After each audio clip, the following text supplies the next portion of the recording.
Hey all, Kurt Sasso here from TGT at Fan Expo Canada 2011. We're here at the Jake the Evil Hare booth and Darkfell booth with, of course, Samuel. How you doing today, Sam?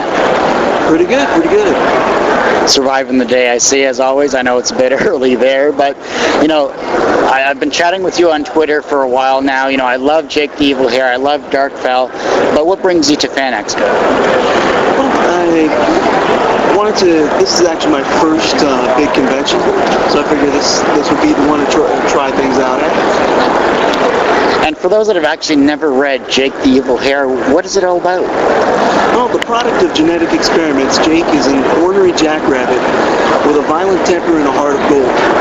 He was designed to be this terrible biological weapon, but what ends up happening is he wants to become a superhero.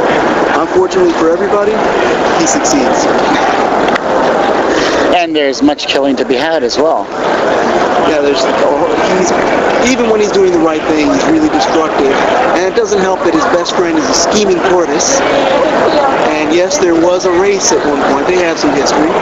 And in fact, the scene where I introduced the tortoise, Jake attacks him on sight.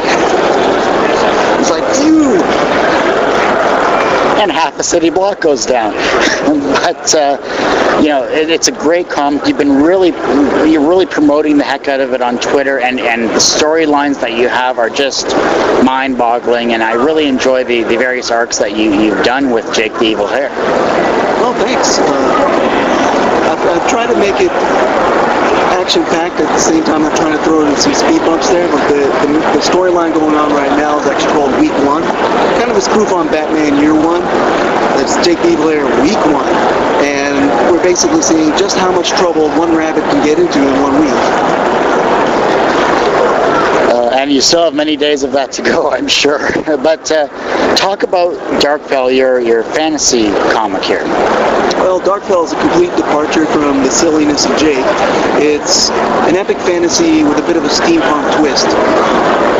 The main character, the title character, Hare Darkfell, is a half-elven seer who's been raised by ogres over in the Darkfells, specifically the Darkfell clan that adopted him many years ago. And he comes into the story at a point 14,000 years after this advanced race came to their world and basically started ruining everything with their technology. And he gets embroiled in this very ancient struggle between magic and technology. That race came to be known as the Stone Prophets.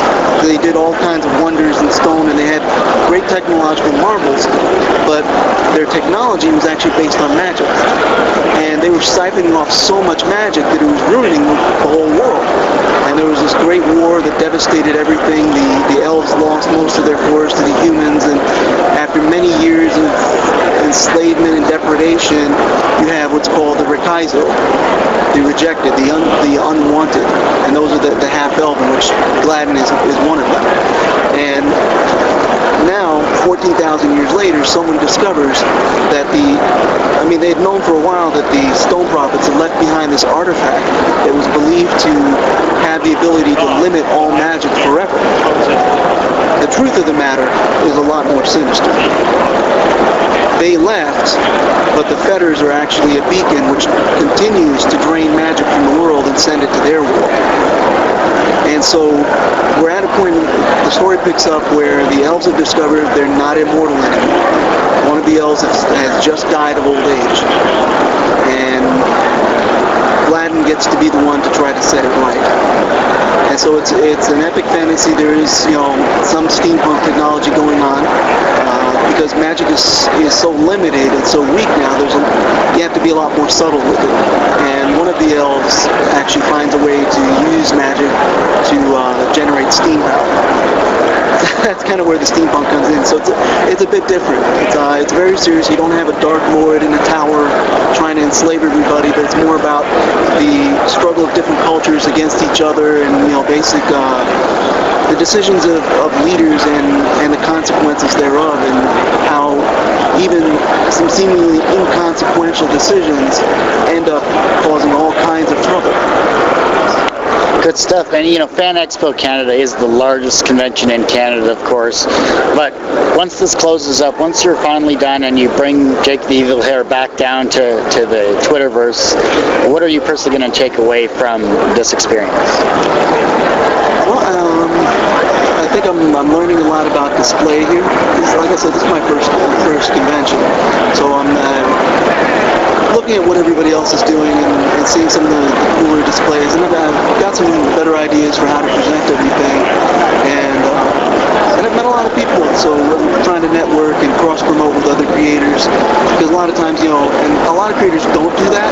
I've done that a lot, and actually Twitter has actually quadrupled my website traffic, partially because people that read, Guy X's comic may have never heard of mine, and vice versa. And so you start doing that cross-promotion, you start getting a whole audience that never would have been exposed to your work that might actually like it. Well, Sam, I don't want to take up any more of your time here. It's been a true pleasure speaking with you. I wish you the best with Darkfell, with Jake the Evil Hare, and I look forward to chatting with you on Twitter as well. And we're definitely going to get you back on for 2012 for sure on TGT. All right, thanks a lot.